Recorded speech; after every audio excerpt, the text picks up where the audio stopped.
Hey all, now that the fires have died down, thank you Lord, we are able to get back to the Corrado project. So where we had left off, we had sent out the valve body to get rebuilt. That is all shiny and redone by the good folks out at Kansas City TDI, so we're gonna pop that back in there. We also need to replace the ribbon cable, so that's the first thing we have to do today, is get the old ribbon cable out, get the new one in, hopefully not break anything in the process, and then pop in the new valve body, filter, fluid, and go through that process again of running it through the gears, making sure it's properly filled, and hopefully we'll have a running Corrado by the end of this afternoon. So let's get to it.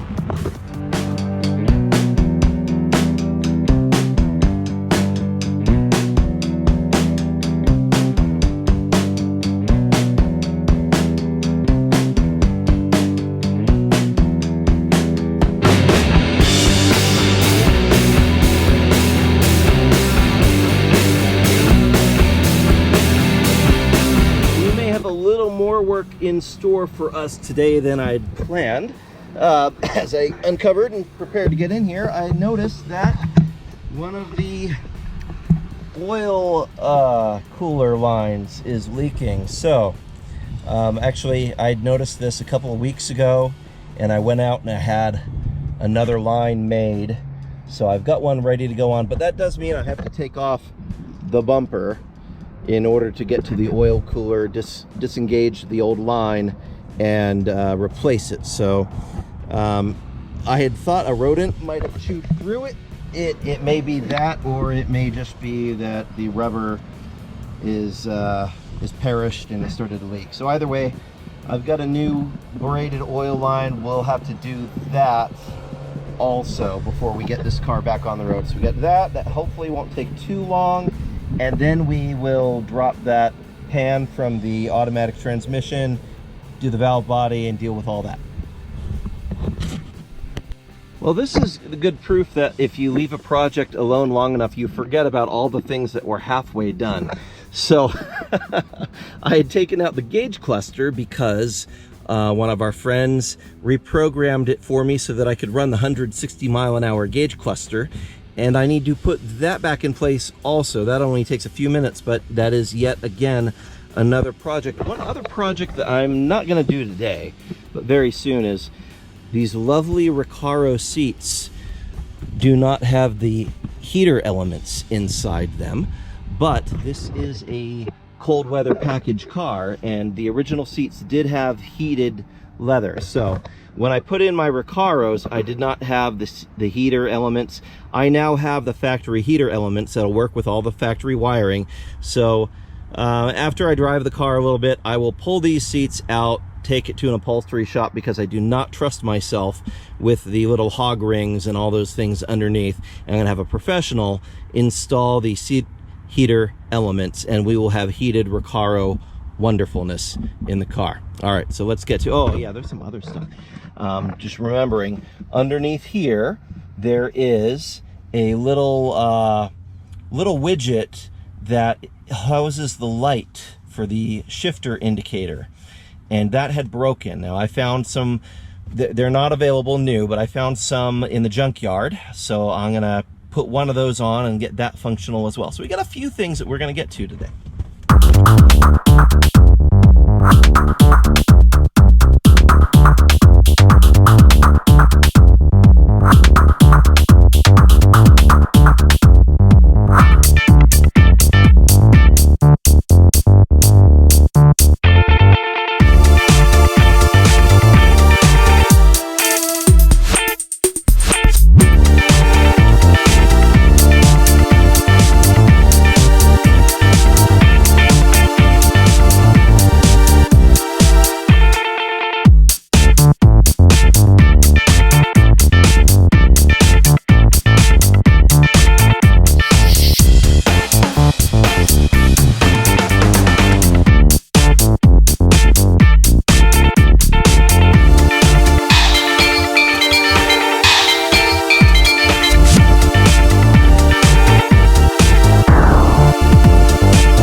160-mile-an-hour speedometer in all its glory, properly installed. So I'm not going to fire her up right now because the ribbon cable is partially disconnected, and I don't want to cause any codes or anything like that that are unnecessarily and might cause a limp mode. So we're just going to leave it for right now. We'll come back to this when we're ready to start. And for those of you who are fortunate enough to have the wonderful 096 automatic transmission in your Corrado or your Passat, the same procedure goes for both.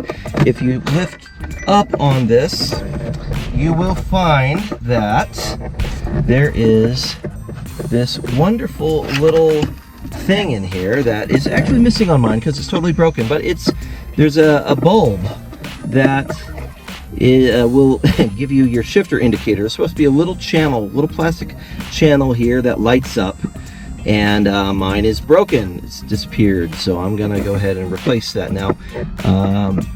This is one of those things where it's very easy to break, but I have already broken this one, so I'm not too worried about it. But just often they're stuck in place just because of gum and you know, nastiness from over the years. So just carefully levering it out, and it looks like there's evidence of a previous repair here, which may or may not have been me.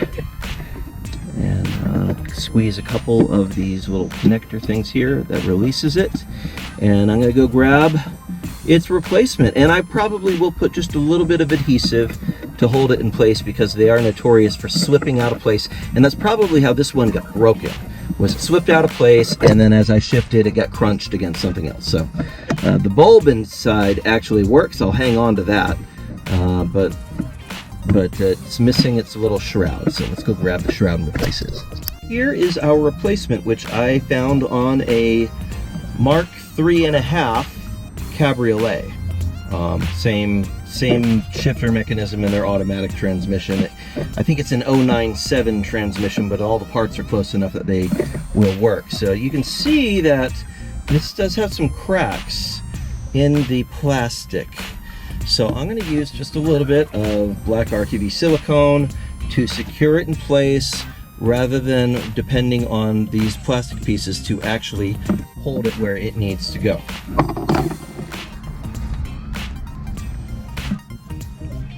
Nobody's gonna see once it's done, so no biggie. And it's not gonna take a whole lot. I'm just gonna put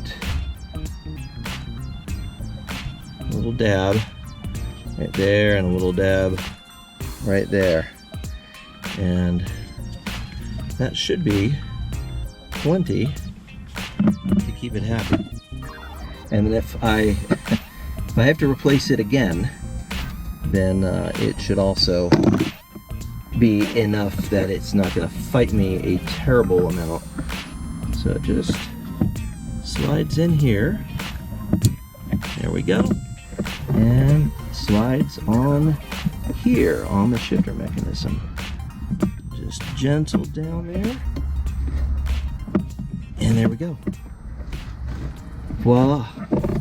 So that should take care of that problem. Now I'm not going to put this all back in place yet, because once I have fixed the valve body or put that back in, I'm going to need to plug in my 2x2 connector with VAGCOM in order to read the temperature sensor. So I'm just going to leave this all apart right now. We'll come back to it.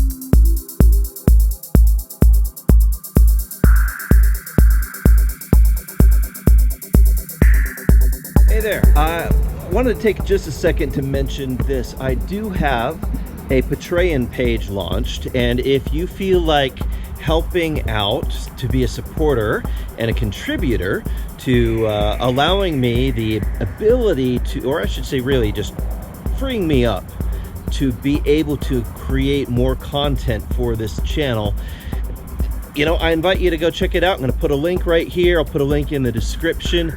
We have enough content laid out that we can be doing videos for the next year and a half, really with an uninterrupted flow, but it still does take some money to make this stuff happen because, well, as with many other people, I have been affected by this COVID-19 thing, as well as in California we have a lovely piece of legislation called AB5, which essentially made it illegal to be a freelancer in California. So I have written for several magazines for the last decade, and at the moment I am furloughed from several of the ones that I have written for.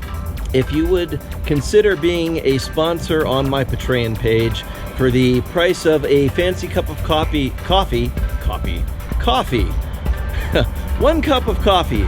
I love coffee. Gosh, I'm tripping over my words today. Anyway, I hate asking for money. It's just, I'd rather be somebody who has my hand out to give to other people rather than have my hand out looking for stuff. But this is a sad fact of life that it does take money to buy car parts and tools and, you know, put food on my table. So, if you would be willing to sacrifice the cost of 1 cup of coffee per month to help me out, I would really appreciate that, and definitely invite you to also contribute your ideas as far as content you would like to see generated for the channel over the years to come. So we've got a lot laid out already for this coming year, well into 2021 and even early 2022. And but keep the ideas coming and post them in the comments. I'd love to see what you would like to see from us.